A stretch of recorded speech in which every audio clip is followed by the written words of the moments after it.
No dia 9 de novembro de 1971, uma vizinha de Westfield, Nova Jersey, percebeu algo estranho acontecendo na região. A casa de uma família com o sobrenome List estava silenciosa demais. As luzes haviam permanecido acesas por semanas, até que elas foram queimando uma a uma, e por dias ninguém entrava ou saía da residência. Mas o que ninguém imaginava era que dentro daquela casa, 5 pessoas estavam mortas, e o responsável pelo crime já não estava mais ali há muito tempo. John List havia desaparecido, e durante quase 2 décadas, ele conseguiu viver usando uma nova identidade, longe dos amigos, dos vizinhos e até de pessoas que poderiam reconhecê-lo. E o caso só viria a ser solucionado anos depois, quando o rosto do John apareceu na televisão. Olá pessoal, tudo bem? Sejam bem-vindos a mais um caso aqui do canal, espero que vocês estejam bem. Só lembrando que essa semana eu vou postar vídeo aqui todos os dias, de segunda a segunda, então não esqueçam de curtir, se inscrever no canal e ativar o sininho para vocês não perderem vídeo nenhum. E agora vamos voltar pro caso de hoje. John Emil List nasceu no dia 17 de setembro de 1925, em Bay City, no Michigan. Ele era filho de John Frederick List e Alma Mary Barbara Florence List, e seus pais eram germano-americanos, e além disso eles eram primos em segundo grau. Ele cresceu em uma família extremamente religiosa e conservadora, e durante a infância os pais dele eram bastante rígidos e controladores. Eles controlavam de perto a rotina dele,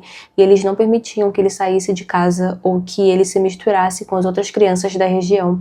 E além disso, ele era obrigado pela Alma a ler a Bíblia todos os dias. Ele cresceu como um garoto frustrado e com problemas com os pais, e após se formar na Bay City Central High School em 1943, ele se alistou ao exército dos Estados Unidos e serviu como técnico de laboratório durante a Segunda Guerra Mundial. O pai dele faleceu no ano seguinte, em 1944, e 2 anos depois ele foi dispensado do exército, então ele decidiu se matricular na Universidade de Michigan, em Ann Arbor, e lá ele obteve seu diploma de bacharel em administração de empresas e fez um mestrado em contabilidade e foi comissionado tenente por meio do ROTEC. Em 1950, com a intensificação da Guerra da Coreia, o John foi reconvocado para o serviço militar ativo, e enquanto estava em Fort Eustis, na Virgínia, ele conheceu Annie Morris Taylor, viúva de um oficial de infantaria morto em combate na Coreia. Ela vivia nas proximidades com sua filha Brenda, e os dois se casaram no dia 1º de dezembro de 1951, em Baltimore, Maryland. E depois do casamento, a família se mudou para o norte da Califórnia, onde o exército transferiu John para o corpo de finanças,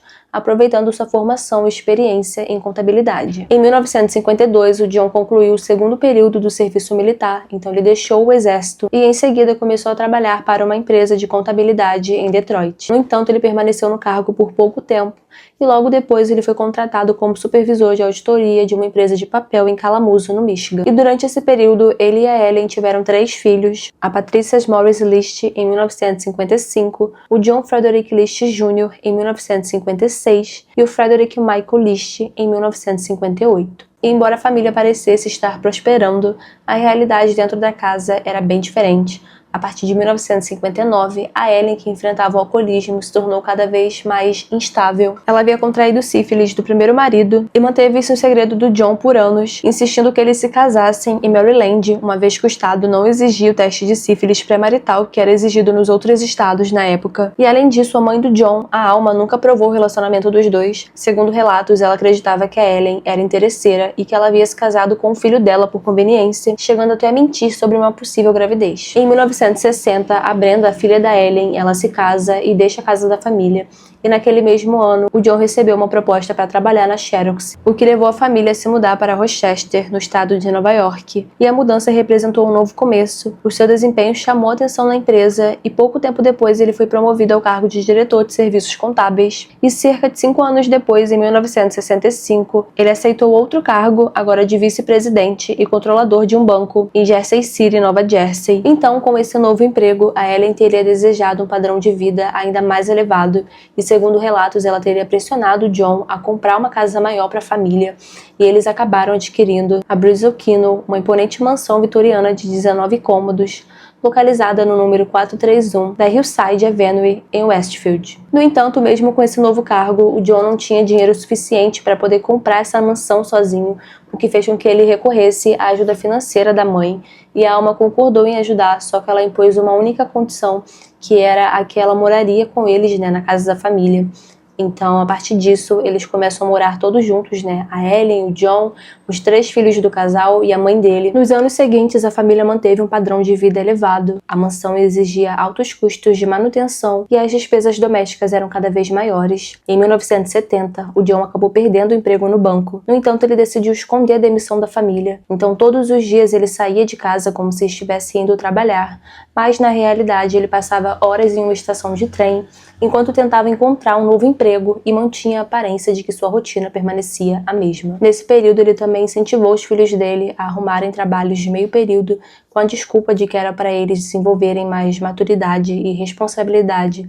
Mas, na verdade, o dinheiro que eles ganhavam, né, os salários, eram usados para poder ajudar nas despesas da casa. Com o passar dos meses, as economias dele começaram a esgotar, as dívidas aumentaram e a pressão em cima do John se tornou cada vez maior. Então, convencido de que não havia solução para a situação que a família dele se encontrava, ele tomou uma decisão que mudaria para sempre o curso de suas vidas. Na manhã do dia 9 de novembro de 1971, enquanto os filhos dele estavam na escola, o John pegou 2 pistolas que mantinha escondidas no porão da mansão e surpreendeu a Ellen, que estava na cozinha com um tiro na nuca. Logo depois, ele subiu até o 3º andar da casa, onde ele encontrou a mãe dele no quarto, e ele disparou contra o rosto dela, acima do olho esquerdo. O impacto do disparo fez com que a alma caísse e fraturasse os 2 joelhos. Em seguida, ele enrolou o corpo da mãe em um tapete e o escondeu dentro do armário. Depois ele voltou até o andar de baixo, onde arrastou o corpo da Ellen até o salão de baile da mansão e o colocou dentro de um saco de dormir de escoteiro. E enquanto ele aguardava o retorno dos filhos para casa, ele recebeu um telefonema da escola da Patrícia, informando que ela havia passado mal e a direção estava pedindo para que ele fosse buscá-la. Então ele foi até o colégio buscar a Patrícia, e assim que os dois entraram em casa, ele atirou na nuca dela. E em seguida, ele também colocou o corpo dela em um saco de dormir ao lado do corpo da Ellen. Pouco depois, o Frederick, o filho caçula da família, chegou da escola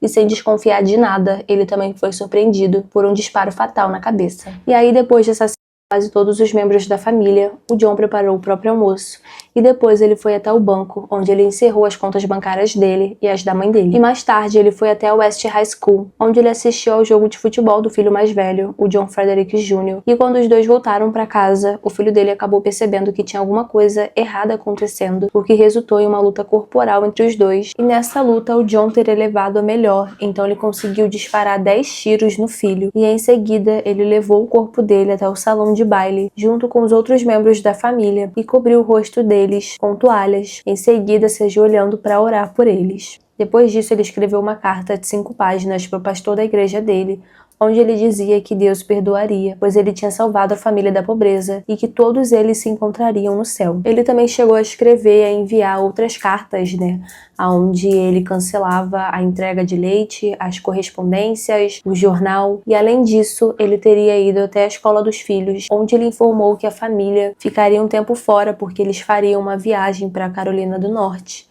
para visitar a mãe da Ellen. E uma curiosidade bem bizarra sobre esse caso é que mais tarde o John disse que a mãe da Ellen teria cancelado uma visita à casa deles porque na época ela estava doente. E ele contou que se ela tivesse feito essa visita, provavelmente ela teria sido a 6ª vítima dele. Antes de deixar a mansão, ele limpou as cenas dos crimes, tirou sua foto de todas as fotografias da família, ligou o rádio em uma estação religiosa e baixou a temperatura da casa para poder preservar os corpos. E o crime só veio a ser descoberto quase cerca de um mês depois, no dia 7 de dezembro. Isso porque os vizinhos começaram a perceber que os cômodos da casa, estavam com as luzes acesas há dias e que as lâmpadas haviam começado a queimar uma por uma, sem que ninguém trocasse elas ou que apagassem as luzes. Além disso, eles também perceberam a ausência das pessoas entrando e saindo da casa, o que fez com que os vizinhos decidissem chamar a polícia para verificar se estava tudo bem. Só que quando os policiais chegaram na casa e bateram na porta, ninguém atendeu. Eles tentaram contato com a família, mas eles não obtiveram respostas.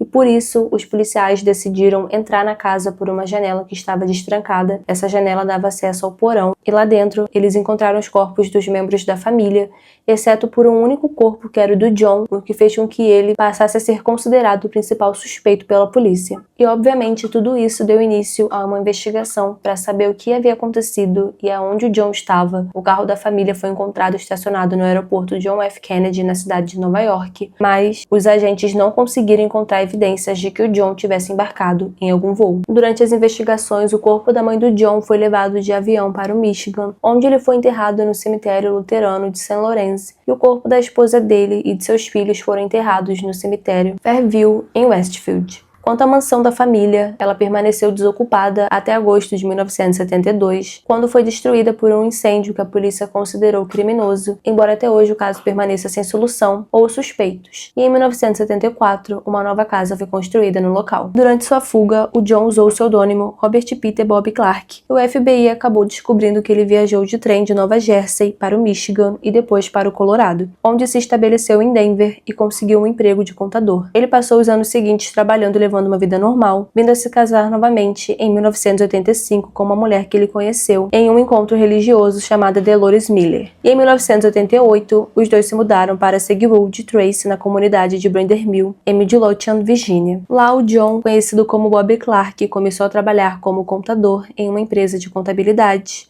E em maio de 1989, quase 18 anos depois dos assassinatos na mansão, a Fox passou a exibir um programa chamado America's Most Wanted, dedicado a apresentar casos de assassinatos, fugitivos e criminosos procurados pelas autoridades. E logo no primeiro ano, eles transmitiram um episódio falando sobre o caso da família Lish, que estava quase 2 décadas sem solução, e lá eles mostraram um busto com progressão de idade esculpido pelo artista forense Frank Bender de como John estaria naquele momento, caso ele estivesse vivo. E o intuito desse episódio era que se alguém tivesse tido contato com ele nesse meio tempo e pudesse reconhecê-lo, tivesse a chance de entrar em contato com a polícia para poder ajudar com as investigações. E na verdade é bem comum que isso aconteça, que as pessoas assistam a esses programas e ajudem a polícia com pistas. Tem vários casos que foram resolvidos desse jeito. E com o John aconteceu da mesma forma. Quando um ex-vizinho do John, da época que ele morava em Denver, ligou para a polícia e disse que ele havia conhecido uma pessoa muito parecida com aquele busto que ele viu na televisão. Então ele deu as características do John, que na época se chamava Robert Clark.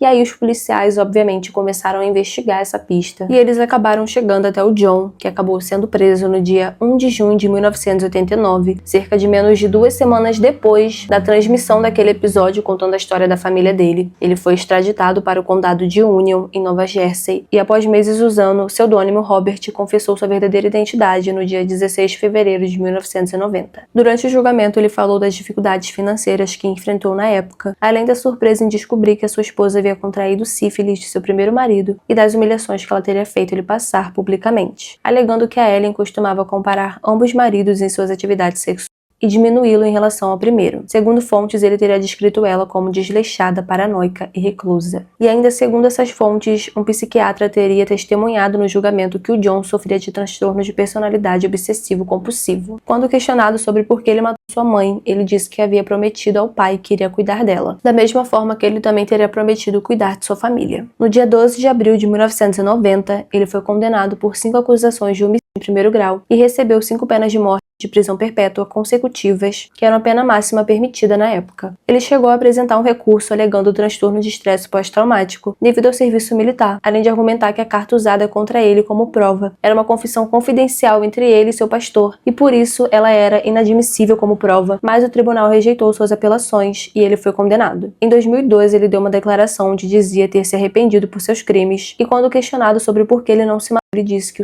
o impediria de ir para o céu junto de sua família. No dia 21 de março de 2008, o John faleceu no presídio St. Francis Medical Center em decorrência de complicações de pneumonia. Na época, ele tinha 82 anos de idade, e o caso dele continua sendo lembrado até hoje como um dos mais chocantes e bizarros da história dos Estados Unidos. Isso porque, quase durante 2 décadas, ele conseguiu escapar da justiça e viveu uma nova vida sob outra identidade, até que um programa de televisão levou à sua captura. E até hoje, uma da família Lish é lembrado pela frieza e pela forma como John acreditava estar fazendo a coisa certa ao matar aquele que ele dizia amar. É isso, pessoal. O caso fica por aqui. Eu espero que vocês tenham gostado. Não esqueçam de curtir, se inscrever. Deixa nos comentários pra mim qual é a sua opinião sobre esse caso. Só lembrando que essa semana vai ter vídeo todos os dias.